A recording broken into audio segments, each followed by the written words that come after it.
Secrets, lies, and the smartest revenge. This story shows what true resilience looks like. Every relationship has its rituals, but what happens when they mask betrayal? In this gripping story, a woman discovers her husband's secrets and uses her wit, resources, and sheer determination to uncover the truth. What starts as heartbreak leads to a story of resilience, freedom, and ultimate justice that will leave you inspired. We dive into the most gripping stories of betrayal, resilience, and justice. Thank you for tuning in. Don't forget to smash that like button, subscribe, and hit the bell to get notified about our next incredible tale. Now let's get started with today's unforgettable story. Every morning for 15 years, no matter how exhausted we were from our factory shifts, my husband and I had our ritual. A sleepy kiss in our tiny kitchen, sharing coffee from our chipped mugs, him in his mechanic's uniform, me in my waitress outfit. Even when money was tight, even when we could barely keep our eyes open, we had those moments. Our friends at the diner would tease us about being so in love, still stealing kisses like teenagers after all these years. I worked doubles at the diner, picking up every extra shift I could. He pulled long hours at the auto shop, working his way up from oil changes to lead mechanic. We weren't rich, but we had our small house, our garden, our dreams. I put myself through night classes for bookkeeping while he took automotive certification courses. We were building something together, one early morning kiss at a time. Then the new receptionist started at his shop, young, just out of community college. Suddenly, his shift started changing.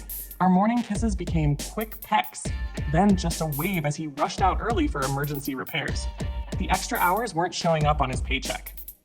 I might be just a waitress turned bookkeeper, but I know numbers, no patterns. Those emergency repairs never had paperwork. His phone was always face down now.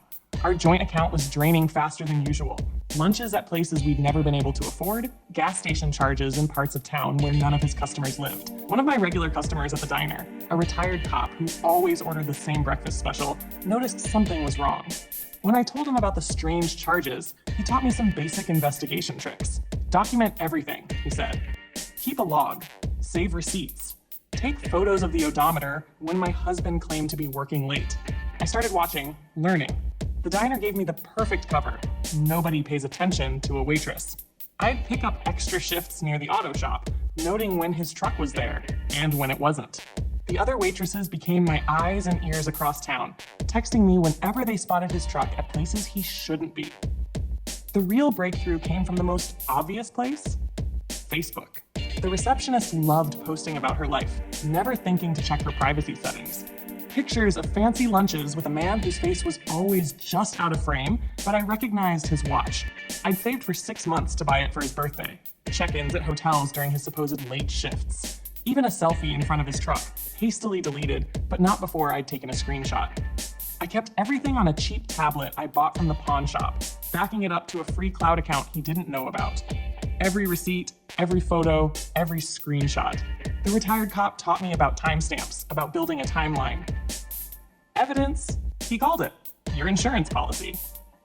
My best evidence came from where I least expected. The diner's regular customers. The local tow truck driver mentioned helping my husband's truck from outside a motel, not the kind of place you take customers' cars. A bank teller who ate lunch at my station every Tuesday noticed weird cash withdrawals from our joint account. The teenager who worked at the gas station told me about seeing them together, how they thought nobody was watching while they kissed in the parking lot. I learned to use my phone's camera without looking obvious.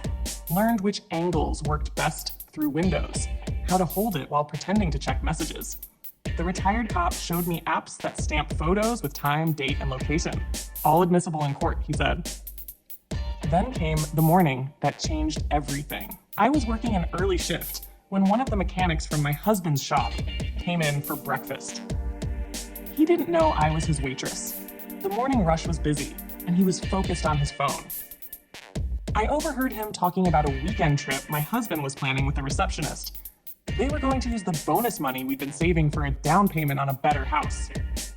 That night, instead of confronting him, I waited until he was asleep. His phone was charging next to the bed, still face down, but I knew his password. It was our anniversary date, hadn't changed it in years. Everything was there. The texts, the pictures, the hotel bookings. I took photos of everything with my own phone before carefully putting his back exactly how I found it. The next morning, I gave him his coffee and kiss like always. Watched him leave for work, like always. Then I called in sick to the diner for the first time in 15 years and went to see a divorce lawyer recommended by the retired cop. The lawyer didn't look impressed with my tip money savings until I laid out my evidence.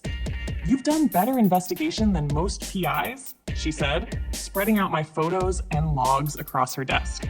She explained about community property, about how his betrayal wouldn't matter much to the court, but the money he'd spent on the receptionist, that was different. That was misuse of marital funds. I kept playing my role at home.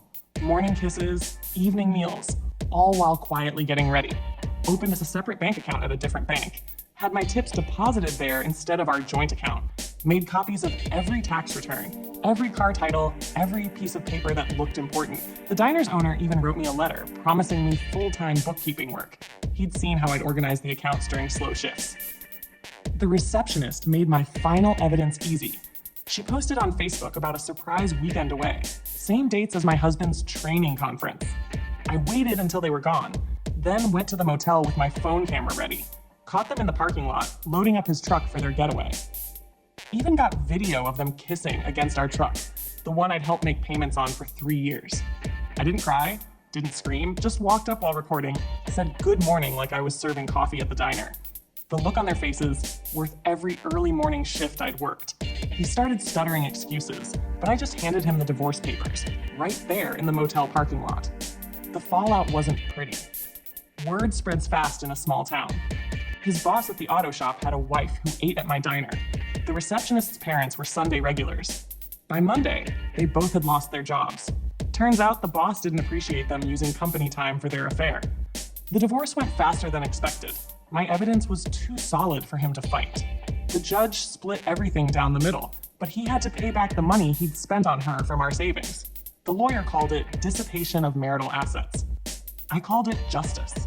His family, who'd always treated me like their own, stuck by me. His sister even helped me move into a small apartment above the diner. "He's my brother," she said, "but he's also an idiot." When he tried to claim the truck was his separate property, she brought paperwork showing how I'd helped pay it off. The judge gave him 30 days to buy out my half, or we'd have to sell it. The receptionist disappeared back to her hometown after the motel incident. Last I heard, she was working at her mom's hair salon. My husband, ex-husband now, had to find work 2 towns over. No local shop would hire him. He tried to come into the diner once, claiming he wanted to apologize. I had him served with a trespass warning. I kept working doubles, but now it was for myself. The diner owner made good on his promise, gave me full charge of the books, even sent me to a small business accounting course at the community college. Turns out I have a knack for numbers. Started doing taxes for other waitresses, then some of our regular customers. Those morning kisses feel like someone else's memory now. The coffee tastes better without the taste of lies. Some of our old friends still try to get me to date again, but I'm building something different now. Just signed a lease on a small office space, opening my own bookkeeping service. The retired cop who helped me is my first client. Sometimes my ex drives past the diner real slow, probably remembering what he lost. But I don't watch him anymore. Don't need to. The regular customers keep me updated whether I want them to or not. Small town gossip never stops. He's living in a studio apartment, still making payments on that truck. Sometimes life's biggest victories aren't about getting rich or getting even. Sometimes they're about getting free. Last week, I finally took down our wedding picture from my apartment wall. Replaced it with my business license. Every morning, I still have my coffee in that same chipped mug. But now when I look at my reflection in it, I see something better than a woman who got played for a fool. I see someone who played it smart instead. Thank you for watching this incredible story of betrayal and resilience. If you enjoyed it, please like the video, subscribe to our channel, and hit the bell to stay updated on all our latest content. What would you do in this situation? Share your thoughts in the comments below. I'd love to hear your take.